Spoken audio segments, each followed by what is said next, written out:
Hawaii health officials are raising the alarm over a rise in pertussis cases, also known as whooping cough.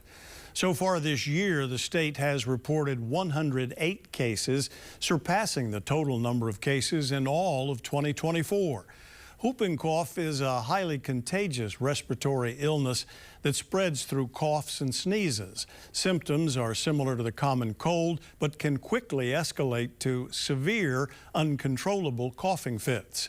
Doctors say vaccines are the best protection.